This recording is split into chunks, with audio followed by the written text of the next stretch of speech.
ഈ വീഡിയോ ചെയ്യുന്നവരും ഈ വോയിസ് അയച്ചു കൊടുത്തവർക്കുമാണ്.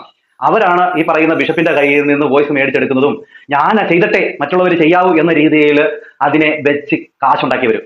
ഇപ്പൊ ഈ എന്നോട് പറഞ്ഞ ഈ വോയിസ് നിങ്ങൾ കേട്ടല്ലോ. അതായത് ബിഷപ്പ് എന്നോട് പറയുന്നു, അനീഷ് ഈ ഒരു കാര്യമുണ്ട്, സുഖം പ്രാപിച്ചു കഴിഞ്ഞാൽ എന്നെ ഒന്ന് വിളിക്കണേ എന്നുള്ള ഒരു കാര്യമുണ്ട്, സൗണ്ട് ശരിയായ വിളിക്കണേ എന്ന് പറയുന്നത്. ഇതെന്ന് വെച്ച് കഴിഞ്ഞാൽ ഞാൻ അന്ന് സൗണ്ട് ഒന്നും എടുക്കാൻ പറ്റാതെ എന്റെ തൊണ്ട വല്ലാണ്ട് ബുദ്ധിമുട്ടിലൂടെ തൊണ്ടവേദന കാരണം ഞാൻ നിൽക്കുകയായിരുന്നു. അന്നൊന്നും ഞാൻ വീഡിയോ ഒന്നും ഇട്ടിട്ട് പോലും ഇല്ല കേട്ടോ. അത് നിങ്ങൾ ശ്രദ്ധിച്ചോണം. അങ്ങനെ ഇരിക്കുമ്പോഴാണ് ബിഷപ്പ് എനിക്ക് ഈ ഒരു വോയിസ് അയക്കുന്നത്. അപ്പോൾ ഈ ഒരു മാറ്റർ എന്ന് വെച്ച് കഴിഞ്ഞാൽ ബിഷപ്പിന്റെ വസ്തു സംബന്ധമായിട്ടുള്ള കാര്യങ്ങൾ നടക്കുന്ന സമയത്താണെന്ന് നിങ്ങൾ ഓർത്തോണം. രേണു പറഞ്ഞ എന്തോ ഒരു കാര്യം മാറ്ററാണ് അവിടെ നടക്കുന്നതെന്ന്. ആ സമയത്ത് ബിഷപ്പ് എന്നോട് പറഞ്ഞ കാര്യം വേറെ ഒരു ബ്ലോഗർ, നിങ്ങളിപ്പോ പൊക്കി വാഴ്ത്തിക്കൊണ്ട് നടക്കുന്നവര്, അവരാണ് ഈ വോയിസ് എല്ലാവർക്കും വിട്ടുകൊടുക്കുന്നവര്, അവരാണ് ഈ കാര്യം ബിഷപ്പിനോട് ചോദിക്കുന്നത്. ആരോടൊക്കെ പറഞ്ഞിട്ടുണ്ട് ബിഷപ്പ് ഈ വീഡിയോ ചെയ്യാനായിട്ട്? അപ്പം ബിഷപ്പ് പറഞ്ഞു, ഇതുപോലെ അനീഷിനോട് പറഞ്ഞിട്ടുണ്ട് എന്ന് പറഞ്ഞിട്ടുള്ള ആ വോയിസ് ഇട്ട് കൊടുത്തതാണ് ഇപ്പൊ പുറത്ത് വന്നിരിക്കുന്നത്.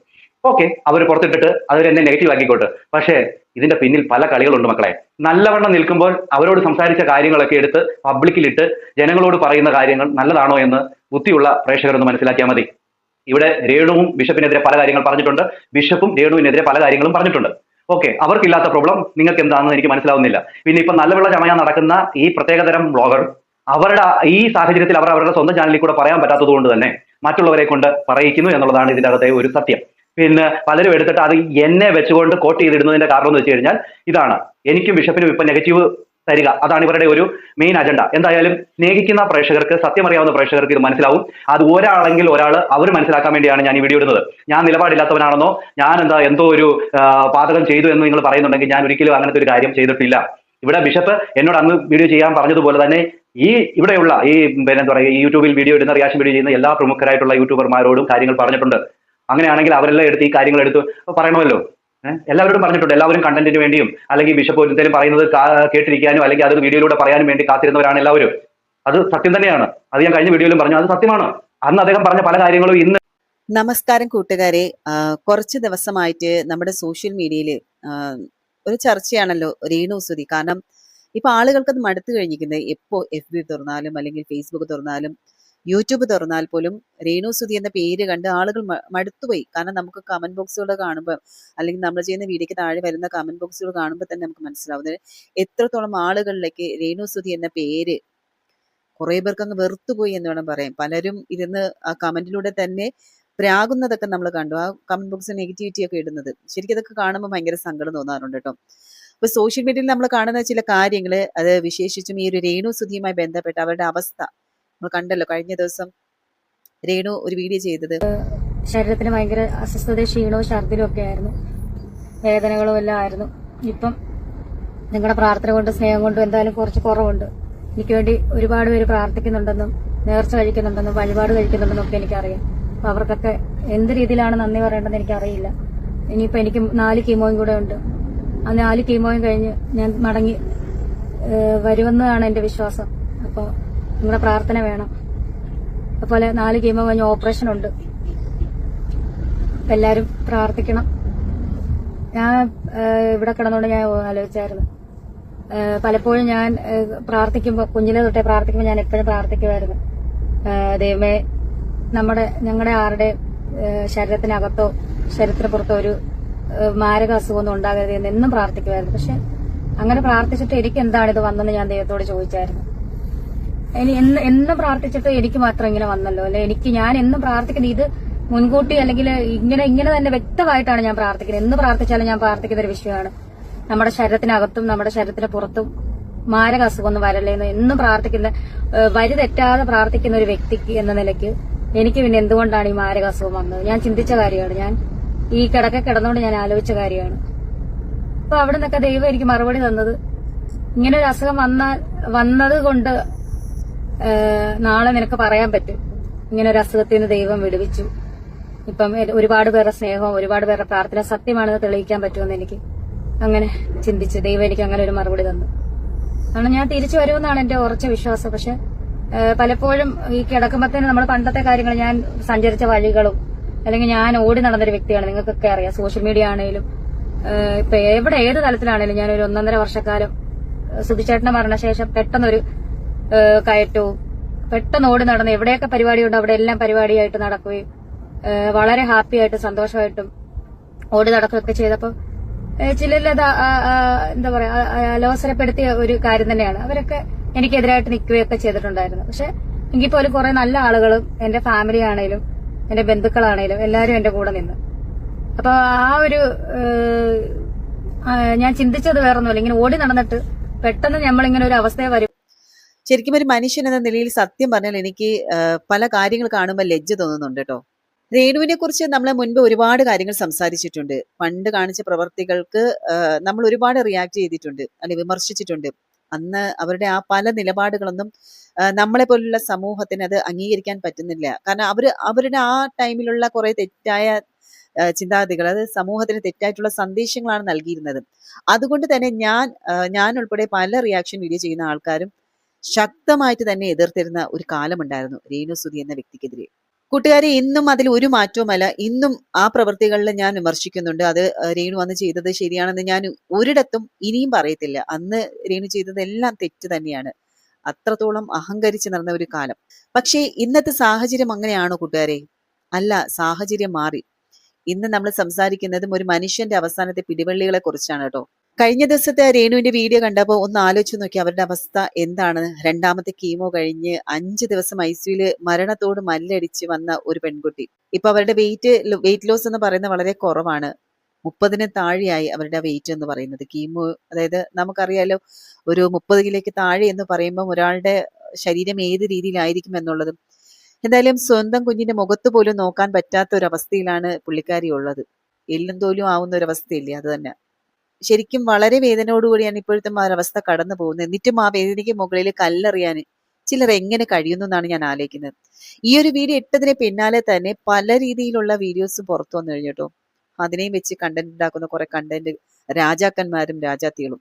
ഒന്നും പറയാതിരിക്കാൻ പറ്റുന്നില്ല. ഇതൊക്കെ എന്താ പറയണത്, കഴിഞ്ഞ ദിവസം അവരുടെ ബില്ലിനെ കാണിച്ച് എന്താണ് AI ബില്ലാണെന്നും രേണു കാണിക്കുന്നത് അഭിനയമാണ്, പണം തട്ടാൻ വേണ്ടിയാണ് എന്നൊക്കെ പറഞ്ഞ് വീഡിയോ ഇട്ടവരൊക്കെ ഉണ്ട്. ശരിക്കും ജനങ്ങളിലേക്ക് അങ്ങനെ ഒരു സംശയം ഇത്തരക്കാർ ഇട്ടുകൊടുത്താൽ സ്വാഭാവികമായിട്ടും ആളുകളെ ചിന്തിക്കും അത് ശരിയല്ലേ എന്നുള്ളത്. ഈ ക്യാൻസർ ബാധിച്ച ഒരു സ്ത്രീയുടെ ജീവനേക്കാളും വലുതാണോ ഈ കുറച്ച് വ്യൂസും പണവും ഒക്കെ? ഒന്ന് ആലോചിച്ച് നോക്കി. നിങ്ങളുടെ വീട്ടിലും ഇതുപോലത്തെ ഒരു അവസ്ഥ, അല്ലെങ്കിൽ നിങ്ങളുടെ പ്രിയപ്പെട്ടവർക്ക് ഇങ്ങനെ ഒരു രോഗം വന്നാൽ അതിനിടയിൽ കിടന്ന് അവർ വേദനിക്കുമ്പോൾ പുറത്തുനിന്ന് ആളുകൾ വന്ന് ഇതൊക്കെ അഭിനയമാണ് എന്ന് വിളിച്ചു പറയുന്ന ഒരു അവസ്ഥ ഒന്ന് ആലോചിച്ച് നോക്കി. ആ അവസ്ഥ ഒന്ന് ആലോചിച്ച് നോക്കിയാൽ മാത്രം മതിയല്ലേ നമ്മൾ തകർന്നു പോകുന്ന ഒരു നിമിഷം. ശരിക്കും എന്തിനാണ് ഇത്രയും ക്രൂരമായിട്ട് ആളുകൾ മാറുന്നതെന്ന് എനിക്ക് മനസ്സിലാവുന്നില്ല കേട്ടോ. ഇതിനിടയിലാണ് ചില വൃത്തികെട്ട ചാനലുകാർ നടത്തുന്ന കളികളെ കുറിച്ച് നിങ്ങൾക്ക് തന്നെ അറിയാം. എന്താണ്, അവരിപ്പോഴും രേണുവിന്റെ അവസ്ഥയെക്കുറിച്ച് ഒരു തരി പോലും അവർക്ക് ഉത്കണ്ഠയില്ല. കാണിക്കുന്നതെല്ലാം എന്താ പറയുന്നത്, വെറുതെയാണ്. അവർക്ക് വേണ്ടത് നിങ്ങളുടെ സപ്പോർട്ടും അല്ലെങ്കിൽ നിങ്ങളുടെ തെറിവിളികളുമാണ്. കാരണം ആ തെറിവിളികളിൽ നിന്നാണ് അവർക്ക് കാശ് കിട്ടുന്നത്. രേണുവിനെതിരെയുള്ള ഹേറ്റേഴ്സിനെ ഉണ്ടാക്കിയിട്ട് അവളുടെ കുടുംബത്തിനെ മാനസികമായിട്ട് തകർത്ത് അതിൽ നിന്ന് തങ്ങളുടെ ചാനലിന്റെ റീച്ച് കൂട്ടാനാണ് ഇവർ ശ്രമിക്കുന്നത്. കഴിഞ്ഞ ദിവസം ഞാൻ കുറച്ച് വീഡിയോസ് ഒക്കെ കണ്ടായിരുന്നു കേട്ടോ. ഒന്നും പറയാതിരിക്കാൻ വയ്യ. രേണു തമിഴത്തിയാണ്, രേണുവിന്റെ അച്ഛൻ തമിഴനാണ് എന്നൊക്കെ പറഞ്ഞ് ഒരു വീഡിയോ കണ്ടത് കാണാൻ ആളുകളുണ്ട്. ഞാനൊന്ന് ആലോചിക്കട്ടെ, നമ്മുടെ ഇന്ത്യയിലുള്ള എല്ലാവരും സഹോദരി സഹോദരന്മാർ തന്നെയല്ലേ, എല്ലാ മതത്തിൽപ്പെട്ടവരും അല്ലേ? അങ്ങനെ തന്നെ നമ്മൾ പഠിച്ചു വരുന്നത്. അപ്പൊ അതിൽ തമിഴനായാൽ എന്ത്, ബംഗാളി ആയാൽ എന്ത്, അല്ലെങ്കിൽ നേപ്പാളി ആയാൽ എന്ത്, ഇതിനൊക്കെ എന്തെങ്കിലും പ്രസക്തി ഉണ്ടോ? അതുവരെ ഒരു കണ്ടന്റ് ഉണ്ടാക്കി എടുത്തിടുന്ന ഒരു അവസ്ഥ ഒന്ന് ആലോചിച്ച് നോക്കി. കാരണം അവർക്കറിയാം രേണുവിന്റെ പേര് എവിടെ ചേർക്കുന്നു അവിടെ ചാകരയാണ് എന്നുള്ളത്. ചാനലിന്റെ റീച്ച് കൂട്ടാനാണ് ഇവർ കൃത്യമായിട്ട് ശ്രമിക്കുന്നത്. അതിൽ എന്തെങ്കിലും കാരണമുണ്ടോ അല്ലെങ്കിൽ എന്തെങ്കിലും കാര്യമുണ്ടോ എന്ന് ചോദിച്ചാൽ ഒന്നുമില്ല. കൂട്ടുകാരെ, ഇപ്പോൾ ഇതൊരു വലിയ ബിസിനസ് തന്നെയാണ്. ഒരു പെൺകുട്ടിയുടെ ജീവൻ വെച്ചുള്ള അങ്ങേയറ്റമുള്ള അധാർമികമായിട്ടുള്ള ഒരു ബിസിനസ് എന്ന് പറയാം. ശരിക്കും പറഞ്ഞാൽ ഈ ഒരു ബിസിനസ് അല്ലെങ്കിൽ ഈ ഒരു കച്ചവടം ഇനിയെങ്കിലും നമ്മൾ തിരിച്ചറിയണം. ഇനി ഈ ഒരു വിഷയത്തെക്കുറിച്ച് എന്നോട് പലരും ചോദിച്ചു, എന്തുകൊണ്ട് നിങ്ങൾ ഇപ്പോൾ രേണുവിനെ പിന്തുണയ്ക്കുന്നു എന്നുള്ളത്. ഇതിന് മറുപടി പറയാൻ എനിക്ക് ഒരു മടിയുമില്ല. രേണുവിന്റെ മുൻകാല പ്രവർത്തികളിൽ ഞാനും നിങ്ങളെപ്പോലെ തന്നെ അവരെ വിമർശിച്ചിട്ടുള്ള ഒരു വ്യക്തി തന്നെയാണ്. എന്റെ ചാനലിലെ വീഡിയോസ് എടുത്ത് നോക്കിയാലും ഒരുപാട് വീഡിയോസ് ഉണ്ട് അവരെ വിമർശിച്ച വീഡിയോ തന്നെ ചെയ്തിട്ടുണ്ട്. അന്ന് ചെയ്ത കാര്യങ്ങൾ സമൂഹത്തിന് തെറ്റായ സന്ദേശം തന്നെയാണ് നൽകിയത്. അതിൽ ഒരു മാറ്റവുമില്ല. അന്ന് ഞാൻ ഉൾപ്പെടെ നടത്തിയ ഈ വിമർശനങ്ങൾ അവർ അർഹിക്കുന്നത് തന്നെയായിരുന്നു. പക്ഷെ ഇന്ന് ഞാനൊരു പക്വതയുള്ള മനുഷ്യൻ എന്ന നിലയിൽ ചിന്തിക്കാനാണ് ആഗ്രഹിക്കുന്നത്. അതായത് ഇവരുടെ തെറ്റുകൾക്ക് മരണം വരെ ശിക്ഷ നൽകണോ എന്നുള്ള കാര്യം ഒന്ന് ആലോചിച്ച് നോക്കി. കാലം മാറിയപ്പോൾ രേണുവിന്റെ ജീവിത സാഹചര്യങ്ങൾ മാറി. ഇന്ന് ക്യാൻസർ എന്ന മഹാരോഗത്തോട് അവർ പോരാടുകയാണ്. മരണത്തിന്റെ വക്കിൽ നിൽക്കുന്ന ഒരുവളാണ് ഇപ്പോൾ രേണു സുധി. രണ്ടാമത്തെ കീമോയ്ക്ക് ശേഷം 5 ദിവസത്തോളമാണ് അവർ ICUവിൽ കഴിഞ്ഞത്. ശരിക്കും പറഞ്ഞാൽ ആ ഒരു പെൺകുട്ടിയെ ഇനി വേട്ടയാടുന്നത് എന്ത് തരം മാധ്യമ പ്രവർത്തനമാണെന്ന് എനിക്കറിയില്ല. ഒരു മനുഷ്യൻ മാറുമ്പോൾ തന്റെ തെറ്റുകൾ തിരുത്തി മുന്നോട്ട് പോകാൻ ശ്രമിക്കുമ്പോൾ അതിനെ പിന്തുണയ്ക്കുന്നത് അല്പം കരുണ കാണിക്കാനും കാണിക്കുന്ന ഈ ഒരു മടി ഇന്ന് നമ്മുടെ സമൂഹത്തിന്റെ ഒരു അസുഖം തന്നെയാണ്. എന്തായാലും എന്റെ പഴയ നിലപാടുകൾ ഞാൻ തള്ളിക്കളയണമെന്നുമില്ല. പക്ഷെ ഇന്ന് രേണുവിനെ പിന്തുണയ്ക്കുന്നത് അവളുടെ പഴയ പ്രവൃത്തികൾ ശരിയായതുകൊണ്ടൊന്നുമല്ല, മറിച്ച് ഇന്ന് അവൾ ഒരു രോഗിയാണ് എന്നുള്ള തിരിച്ചറിവ് കൊണ്ട് മാത്രമാണ്. മാനവികതയ്ക്ക് മുകളിൽ ഒന്നുമില്ല എന്ന് ഞാൻ വിശ്വസിക്കുന്നു. കൂട്ടുകാരെ, ഈ ഒരു വിഷയത്തിൽ ഏറ്റവും കൂടുതൽ ഇപ്പോൾ ഹേറ്റേഴ്സ് ഉണ്ടായിരിക്കുന്നത് നമുക്കറിയാം അനീഷ് വ്ലോഗ് എന്ന ചാനലിലെ അനീഷിനാണ്. അദ്ദേഹത്തിന്റെ കാര്യം തന്നെ ഒന്ന് എടുത്തു നോക്കി. അന്ന് വിമർശിച്ച ആളുകൾ ഇന്ന് അവരെ സഹായിക്കാൻ ഇറങ്ങുമ്പോൾ അവരെ വേട്ടയാടാൻ വേണ്ടി പഴയ വീഡിയോകൾ വരെ കുത്തിപ്പൊക്കി കൊണ്ടുവരുന്നവരുടെ ഒരു ഉദ്ദേശശുദ്ധി എന്തായിരിക്കും അല്ലേ? കൂട്ടുകാരെ, അത് സത്യം കണ്ടെത്തലൊന്നുമല്ല, മറിച്ച് കച്ചവടമാണ് ഇതിന്റെ പിന്നില്, അല്ലേ? ഒന്ന് ആലോചിച്ച് നോക്കി. കഴിഞ്ഞ ദിവസം അനീഷിന്റെ ഒരു വോയിസ് പുറത്തു വന്നിട്ടുണ്ടായിരുന്നു. അനീഷിന്റെ വോയിസ് അല്ല, നമ്മുടെ നോബിൾ ബിഷപ്പ് അച്ഛന്റെ വോയിസ് ആണ് വന്നത്. അനീഷിനെ വീഡിയോ ചെയ്യാൻ വേണ്ടിയിട്ട് കൊടുക്കുന്ന ഒരു ക്ലിപ്പ്, അത് വെച്ചിട്ട് ഏതോ ഒരു വീഡിയോയുടെ ക്ലിപ്പും കൂടെ ചേർത്ത് അനീഷിനെയും കൂടെ കൂട്ടി ഇറക്കി. അത് അനീഷിന്റെ ഏതൊരു വീഡിയോ ക്ലിപ്പും കൂടെ ഉൾപ്പെടുത്തിയിട്ട് രണ്ടും കൂടെ ചേർത്തിട്ട് അത് ഒറ്റ കണ്ടന്റ് ആക്കിയിട്ട് ആ ഒരു സംസാര വിഷയം അല്ലെങ്കിൽ ആ ഒരു ലെവൽ വേറെ രീതിയിലാക്കി എടുത്തു. അതാണ് ഈ ഒരു ബിസിനസ് തന്ത്രം എന്ന് പറയുന്നത്. കൂട്ടുകാരെ, നിങ്ങളൊന്ന് ആലോചിച്ച് നോക്ക്. രേണു സുധിയെ വിമർശിച്ചവരിൽ ഒരാളായിരുന്നു അനീഷ് വ്ലോഗ് എന്ന് പറയുന്ന അനീഷ് മാത്രമല്ല, ആ ടൈമിൽ ഒരുപാട് ചാനലുകാരുണ്ടായിരുന്നു. നമുക്ക് പേരെടുത്ത് പറയേണ്ട ആവശ്യമില്ല, നിങ്ങൾക്ക് തന്നെ അറിയാം. ഈ രേണു കണ്ടന്റുമായി ബന്ധപ്പെട്ട് ഏറ്റവും കൂടുതൽ റീച്ച് ഉണ്ടായിരുന്ന വ്യക്തി കൂടിയായിരുന്നു അനീഷ് വ്ലോഗിൽ. അദ്ദേഹത്തിന്റെ ചാനലിൽ നമ്മൾ നോക്കിയെടുത്തറിയാം, നല്ല നല്ല വ്യൂസ് ആയിരുന്നു. വളരെ ശരിക്കും നല്ല ലക്ഷങ്ങളും ഒക്കെ കടന്നുപോയ വ്യൂസ് ഉണ്ടായിരുന്നു. അപ്പൊ അതുകൊണ്ട് തന്നെ അന്ന് നമ്മുടെ നോബിൾ ബിഷപ്പ് അച്ഛൻ അന്ന് രേണുവിനെതിരെ പ്രതികരിച്ച് ഇറങ്ങിയ ആളാണ്. നമുക്കറിയാം, വസ്തു കച്ചവടവും അതുമായി ബന്ധപ്പെട്ട പല കാര്യങ്ങളും ഇപ്പോഴും അത് നിലവിൽ വരുന്നുണ്ട്. പക്ഷെ ഇന്ന് പുള്ളി രേണുവിനെ സപ്പോർട്ട് ചെയ്യുന്നുണ്ട് കേട്ടോ, അത് പറയാതിരിക്കാൻ വയ്യ. പക്ഷെ അന്ന് രേണുവിനെ എങ്ങനെ തകർക്കുക എന്നുള്ള ഒരു ഉദ്ദേശത്തോടു കൂടി തന്നെ അദ്ദേഹം ഈ അനീഷിനെ കോണ്ടാക്ട് ചെയ്തതുപോലെ തന്നെ പല ബ്ലോഗേഴ്സിനെയും കോണ്ടാക്ട് ചെയ്തിട്ടുണ്ടായിരുന്നു. അതായത് 1 lakhന് മുകളിൽ സബ്സ്ക്രൈബർ ഉള്ള ആളുകളെ കോണ്ടാക്ട് ചെയ്തിട്ടുണ്ടായിരുന്നു. 1 lakhന്, അതായത് റീച്ച് ഉള്ള ചാനലാണ് കേട്ടോ, റീച്ച് ഇല്ലാത്ത ചാനലല്ല, റീച്ച് ഉള്ള ചാനലിനായിരുന്നു. അതായത് രേണുവിന്റെ കണ്ടന്റ് എടുത്ത് റീച്ച് ഉണ്ടാക്കുന്ന ചാനലുകാരെ ഇവര് കോണ്ടാക്ട് ചെയ്തിട്ടുണ്ട്. ബിഷപ്പ് നമ്മുടെ അച്ഛൻ കോണ്ടാക്ട് ചെയ്തിട്ടുണ്ടായിരുന്നു. പുള്ളിയാണ് ഈ രേണുവിനെതിരെയുള്ള വീഡിയോ ചെയ്യാൻ വേണ്ടിയിട്ട് അങ്ങോട്ട് വോയിസ് ഇട്ട് കൊടുക്കുന്നത്. അതിൽ എടുത്ത് പറയേണ്ട ഒരു വ്യക്തിയുണ്ട്, ഞാൻ ആ ഒരു പേരൊന്നും എടുത്ത് പറയുന്നില്ല. അവർക്ക് ഏറ്റവും ആദ്യം കണ്ടന്റ് വേണമെന്നുള്ളൊരു വാശി ഉണ്ടായിരുന്നു കേട്ടോ.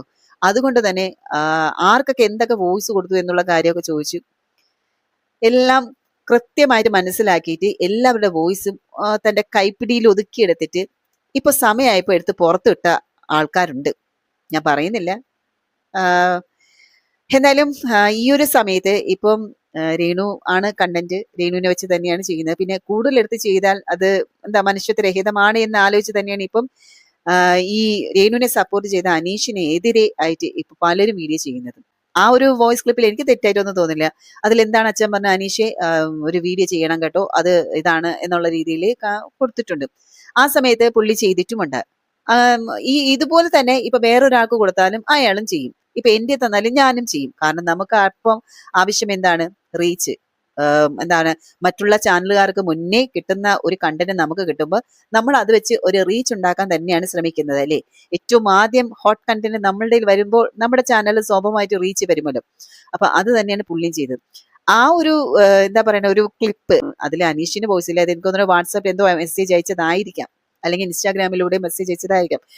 അത് എങ്ങനെ ആയിക്കോട്ടെ. എന്തായാലും ആ ഒരു ക്ലിപ്പ് പലരുടെ കൈകളിലെത്തി. ഇപ്പൊ ഒരു ടാർഗറ്റീവ് ആയിട്ടാണ് ആ വീഡിയോ ക്ലിപ്പിനെ എടുത്ത് എഡിറ്റ് ചെയ്തിട്ട് ആ ഒരു വികാരത്തെ മുതലെടുത്ത് ഈ ഒരു കാര്യം ഇപ്പൊ കച്ചവടമാക്കുന്ന ഒരു രീതിയിലേക്ക് എത്തിയത്. ഇപ്പൊ പുള്ളിക്കാരനെ നിറച്ചും നെഗറ്റീവ് കമന്റ്സ് ആണ് കേട്ടോ. ഞാൻ പല ചാനലിലും പോയി നോക്കിയപ്പോഴത്തേക്ക് പുള്ളിക്കാരനെ നെഗറ്റീവ് ആയിട്ടുള്ള, പുള്ളി ചെയ്തത് എന്താണ്, രേണുവിനെ ഇപ്പൊ തിരിച്ചും സപ്പോർട്ട് ചെയ്തു. അത്ര ഒരു തെറ്റാണ്. ആളുകളുടെ ഒരു സ്വഭാവം ഉണ്ടല്ലേ, നമുക്ക് ഇഷ്ടപ്പെടാത്ത വ്യക്തിയെ വേറെ ആരെങ്കിലും സപ്പോർട്ട് ചെയ്യുന്നത് കണ്ടാൽ പിന്നെ അവരൊക്കെ തെറ്റുകാരാണ് എന്നുള്ള രീതിയിലാണ്. പക്ഷെ അവര് യഥാർത്ഥത്തിൽ അതിന്റെ സത്യാവസ്ഥ അല്ലെങ്കിൽ ഉദ്ദേശശുദ്ധി മനസ്സിലാക്കുന്നില്ല. ഇവിടെയും അത് തന്നെയാണ്. മറ്റുള്ളവരും ജനങ്ങളുടെ വികാരം മനസ്സിലാക്കിയിട്ട് ഒരു കണ്ടന്റ് ഉണ്ടാക്കിയെടുത്തത്. അപ്പൊ അതാണ് ഇവിടെ അനീഷ് വ്ലോഗിന് സംഭവിച്ചത് തന്നെ. പുള്ളിക്കാരൻ രേണുവിനെ ഒരുപാട് വിമർശിച്ചിട്ടുണ്ട് ആ ടൈമില്. അന്ന് പുള്ളിക്കാരൻ മാത്രമല്ല കേട്ടോ, നമ്മൾ എല്ലാവരും വിമർശിച്ചതാണ്. പക്ഷെ ഇന്ന് അദ്ദേഹം രേണുവിനെ സപ്പോർട്ട് ചെയ്യുന്നുണ്ടെങ്കിൽ അത് ഒരു മനുഷ്യത്വത്തിന്റെ പേരിൽ മാത്രമാണ്. അപ്പൊ അതിനെ 10 ലക്ഷം രൂപ കൊടുത്തു, അല്ലെങ്കിൽ ബിഷപ്പ് കൈക്കൂലി കൊടുത്ത് വാങ്ങി എന്നൊക്കെ പറയുന്നത് അത് അടിസ്ഥാനരഹിതമായിട്ടുള്ള കാര്യങ്ങളാണ്. എന്തായാലും പോട്ടെ. ഈ ഒരു കാര്യത്തെക്കുറിച്ച് എനിക്ക് പറയണമെന്ന് തോന്നിയായിരുന്നു. കാരണം ഒരു എന്താ പറയാ, അത് വല്ലാത്തൊരവസ്ഥയായിപ്പോയി. പിന്നെ നമ്മുടെ കിച്ചുവിന്റെ കാര്യം എടുത്തു നോക്കിയേ. ഒരു മകൻ എന്ന നിലയിൽ അമ്മയോടുള്ള നീരസം അവന്റെ സ്വാഭാവികമായിട്ടുള്ള ഒരു വികാരമാണ്. കിച്ചുവിന്റെ കാര്യം ഇതില് വലിയ രീതിയിൽ സംസാര വിഷയമായ കാര്യമാണ്. കാരണം കിച്ചുവിനെ സപ്പോർട്ട് ചെയ്യുന്ന ആളുകളാണ് ഇപ്പൊ ഏറ്റവും കൂടുതൽ രേണുവിനെ വിമർശിക്കുന്നവരും കൂടുതൽ. അപ്പൊ കിച്ചുവിനെ സപ്പോർട്ട് ചെയ്തുകൊണ്ട് പലരും വീഡിയോ ഇടുമ്പം ആ വീഡിയോക്കാർക്ക് റീച്ചും കൂടുന്നുണ്ട്. അത് അവന്റെ ഒരു വികാരം. ആ ഒരു വികാരത്തെ മുതലെടുത്താണ് ഒരു മകനെയും അമ്മയും തമ്മിലിടിപ്പിച്ച് രസിക്കുന്ന സോഷ്യൽ മീഡിയ ഗ്രൂപ്പുകൾ.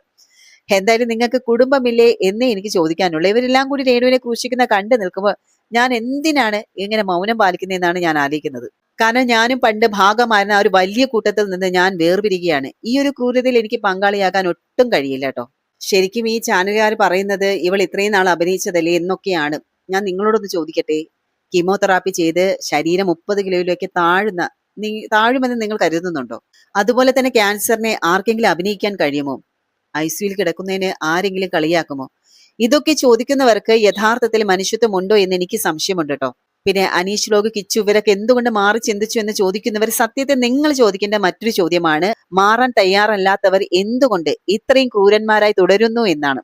കൂട്ടുകാരെ, കിച്ചുവിന്റെ കാര്യം നമ്മൾ പറഞ്ഞല്ലോ. ഒരു മകൻ എന്ന നിലയിൽ അവന്റെ എന്താ പറയണത്, കിച്ചുവിന്റെ വേദന നമുക്ക് മനസ്സിലാക്കാം. അമ്മയെ കാണാൻ പോകാത്തതിനെ ചൊല്ലി സോഷ്യൽ മീഡിയയിലെ വലിയ വലിയ രീതിയിലുള്ള സൈബർ ആക്രമണങ്ങളാണ് കിച്ചുവിനെ നേരിടേണ്ടി വന്നത്. കമന്റ് ബോക്സുകളിൽ വന്ന മോശം പരാമർശങ്ങൾ ഒരു മകനെ സംബന്ധിച്ചിടത്തോളം അത് വേദനിപ്പിക്കുന്നത് തന്നെയാണ്. അതിനുശേഷമാണ് കിച്ചു രേണുവിനെ കാണാൻ പോയതും പിന്നീട് എന്തുകൊണ്ട് പോകുന്നില്ല എന്നുള്ള വിശദീകരിച്ച് ഒരു ഷോർട്ട് വീഡിയോ ഇട്ടതും. പക്ഷെ ഇവിടെയാണ് പ്രശ്നം തുടങ്ങുന്നത്. കിച്ചു താൻ ചെയ്തത് ന്യായീകരിക്കാൻ ഉപയോഗിച്ച രീതി ഉണ്ടല്ലോ, അത് പലരെയും വേദനിപ്പിച്ചു. രേണുവിന്റെ ഇൻസ്റ്റാഗ്രാം സബ്സ്ക്രിപ്ഷൻ വീഡിയോയിലെ ദൃശ്യങ്ങൾ അതുപയോഗിച്ചാണ് കിച്ചു തന്റെ ഈ ഒരു വാദങ്ങളെല്ലാം നിരത്തിയത്. സ്വാഭാവികമായിട്ട് ഒരു മകൻ എന്ന നിലയിൽ അമ്മയുടെ ചില പ്രവൃത്തികളിൽ അതൃപ്തി തോന്നാം. അത് തോന്നുന്നത് സ്വാഭാവികമാണ്. എന്നാൽ രേണു ഗുരുതരാവസ്ഥയിൽ നിൽക്കുമ്പോൾ ഇത്തരം ഒരു രീതിയിൽ വീഡിയോ ഇറക്കിയത് പ്രേക്ഷകരിൽ വലിയൊരു ഭാഗത്തെ തന്നെ അതൃപ്തരാക്കി എന്നാണ് പറയാൻ. ഈ ഒരു ഘട്ടത്തെയാണ് മറ്റു പല ചാനലുകൾ അത് മുതലെടുക്കാൻ നോക്കിയത് കേട്ടോ. കിച്ചു ആണ് ശരി എന്ന് വരുത്തി തീർത്ത് രേണുവിനെതിരെ കൂടുതൽ ഹേറ്റേഴ്സിനെ ഉണ്ടാക്കാൻ അവർ ശ്രമിച്ചു. കിച്ചുവിന്റെ വീഡിയോ ഒരു ആയുധവുമാക്കി രേണുവിനെ ക്രൂശിക്കാൻ ഈ ഒരു ചാനലുകാർ മത്സരിക്കുകയായിരുന്നു വേണം പറയാൻ. ഇവിടെ നമ്മൾ തിരിച്ചറിയേണ്ടതും ഇതൊരു അമ്മയും മകനും തമ്മിലുള്ള വ്യക്തിപരമായിട്ടുള്ള പ്രശ്നമാണ്. അത് സോഷ്യൽ മീഡിയയിൽ ചർച്ച ചെയ്ത് വിട്ടുപിടിക്കാനുള്ളതുമല്ല. ഇനിയിപ്പോ പറയും അങ്ങനെയാണെങ്കിൽ എന്തുകൊണ്ട് സോഷ്യൽ മീഡിയയിൽ വന്നു, അല്ലെങ്കിൽ നമ്മൾ റിയാക്ട് സോഷ്യൽ മീഡിയയിൽ വന്നതുകൊണ്ടാണ്. ശരിയാണ്, നമ്മൾ സോഷ്യൽ മീഡിയയിൽ ഒരു കാര്യം വരുമ്പോഴാണല്ലോ അതെടുത്ത് റിയാക്ട് ചെയ്യുന്നത്. പക്ഷെ അത് വളച്ചൊടിച്ച് വേറൊരു രീതിയിലാക്കിയതിനോടാണ് ഞാൻ എതിരെ സംസാരിക്കുന്നത്. ഇപ്പോൾ അനീഷിനെതിരെ നടക്കുന്നത് പോലെ തന്നെ ഇന്ന് പല ചാനലുകളും പല കാര്യങ്ങളും കുത്തിപ്പൊക്കി ആളുകളെ തമ്മിലെടുപ്പിക്കുകയാണ്. എന്തായാലും ഒരു കാര്യം ഓർക്കുക, രേണുവിന്റെ അസുഖത്തിന് ഒരു മാറ്റവും ഇല്ല എന്നുള്ള കാര്യം ഓർക്കുക. അവർ ഇപ്പോഴും ജീവിതത്തിന് വേണ്ടിയിട്ട് മല്ലിടുകയാണ്. ഒരു മകൻ എന്ന നിലയിൽ കിച്ചുവിന് നീരസം ഉണ്ടാകാം, അത് അവന്റെ അവകാശമാണ്.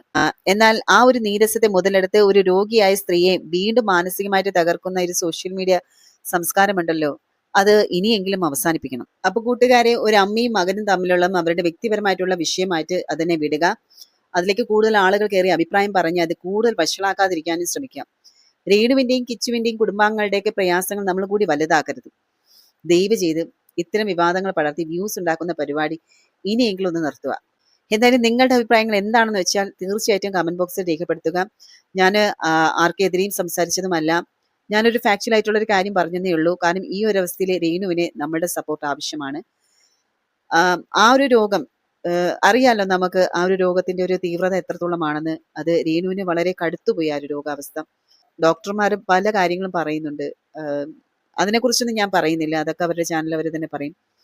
കൂടുതലൊന്നും അവരെ വിഷമിപ്പിക്കാതിരിക്കുക. ഇപ്പം ചാനലിലൂടെ അവർ വീഡിയോ ചെയ്യുന്നുണ്ടെങ്കിൽ അത് അവർക്ക് വരുമാനത്തിന് വേണ്ടി മാത്രമാണ്. പിന്നെ ഒരു കാര്യം വിട്ടുപോയിട്ടോ, ഈ ഒരു മരുന്നിന്റെ കേസ് പറഞ്ഞില്ലേ, പല ചാനലിലും ഞാൻ കണ്ടായിരുന്നു. നമുക്ക് സബ്സിഡിയോട് കൂടി തന്നെ മരുന്ന് വാങ്ങാൻ പറ്റും. 2 ലക്ഷം എന്നുള്ളത് അത് പിന്നീട് സൂപ്രണ്ടിന്റെ ഒപ്പോട് കൂടിയൊക്കെ വാങ്ങാൻ പറ്റും. ശരിയായിരിക്കാം. ഗൂഗിളിലൊക്കെ എഴുതിയിരിക്കുന്നതും അല്ലെങ്കിൽ വിക്കിപീഡിയയിൽ കൊടുത്തിരിക്കുന്ന കാര്യങ്ങളൊക്കെ വളരെ ശരിയാണ് കേട്ടോ. അങ്ങനെ കിട്ടാനുള്ള മാർഗങ്ങളൊക്കെ ഉണ്ട്. കാരുണ്യ വഴിയൊക്കെ കിട്ടാനുള്ള മാർഗങ്ങളുണ്ട്. പക്ഷെ അത് സമയത്തിന് കിട്ടുന്ന കാര്യം ബുദ്ധിമുട്ടാണ്. സമയത്തിന് അത് കിട്ടും. കാരണം നമുക്ക് തന്നെ അറിയാം, ഒരു ചില്ലറ അസുഖത്തിന് വേണ്ടിയിട്ട് നമ്മൾ ഗവൺമെന്റ് ഹോസ്പിറ്റലിൽ പോയാലും തുച്ഛമായിട്ടുള്ള മരുന്നുകൾ മാത്രമാണ് നമുക്ക് അവിടെ നിന്ന് കിട്ടുന്നത്. ബാക്കി വില കൂടിയ മരുന്നുകൾ നമ്മൾ പുറത്തുനിന്ന് വാങ്ങേണ്ടി വന്നിട്ടുണ്ട്. അങ്ങനെ ഇപ്പോഴും അങ്ങനെ തന്നെയാണ്. അത് എല്ലാവർക്കും എല്ലാ മരുന്നും അവിടെ കിട്ടണമെന്നില്ല. അങ്ങനെയുള്ള അവസ്ഥ നിങ്ങൾക്കും അറിയായില്ലേ. പിന്നെ ഈ ഒരു മരുന്നിന്റെ കാര്യത്തിൽ കൂടുതൽ ഞാൻ പറയുന്നത് ഇത് വളരെ കൂടിയൊരു മരുന്ന് തന്നെയാണ്. അതിന്റെ ഡീറ്റെയിൽസ് പിന്നെ പിന്നെ കഴിഞ്ഞ ദിവസം തന്നെ ഈ ഒരു ബില്ലിനെ കുറിച്ചുള്ള വിവാദം ഉണ്ടായിരുന്നല്ലോ, ആയിരുന്നല്ലോ. അതിൽ നമ്മുടെ മാസ്റ്റർ മനു മൈൻഡും പിന്നെ അതുപോലെ ദേവ് ഡിക്കോട്സ് ഇവർ രണ്ടുപേരും കൂടെ അതിന്റെ കറക്റ്റ് ആയിട്ടുള്ള വിശകലനം നടത്തിയിട്ട് തന്നെ അത് അല്ല ഒറിജിനൽ ബില്ലാണെന്ന് അവർ കണ്ടെത്തുകയും ചെയ്തു. അവിടെ നിന്ന് എടുത്ത ഒരു ബില്ലാണെന്ന് അത് അവരുടെ വീഡിയോയിലൂടെ അവരുടെ ചാനലിലൂടെ തന്നെ അവർ പറഞ്ഞിട്ടുണ്ടായിരുന്നു.